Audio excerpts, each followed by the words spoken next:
నిజానికి ఈ ఇది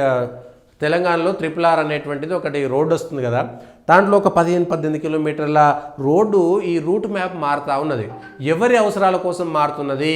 ఎవరు ఒత్తిడి తెస్తున్నారు, ఎవరు భూములు కొనుక్కున్నారు, అలైన్మెంట్ మార్పుకు కారణం ఏమిటి,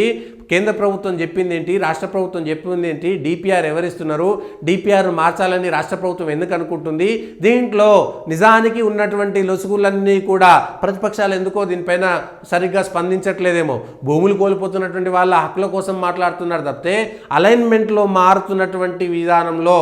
మారుతున్నటువంటి అలైన్మెంట్ వెనకాల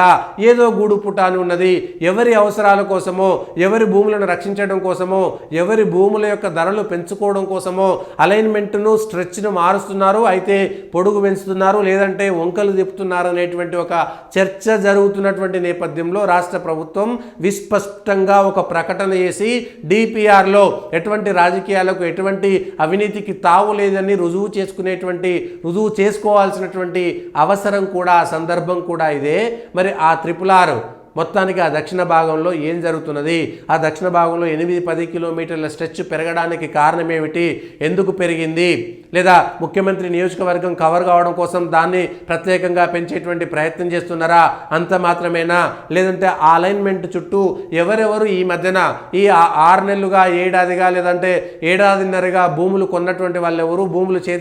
చేతులు మారినటువంటి ఏమిటి అనేటువంటిది లోపలిగా దర్యాప్తు జరిగితే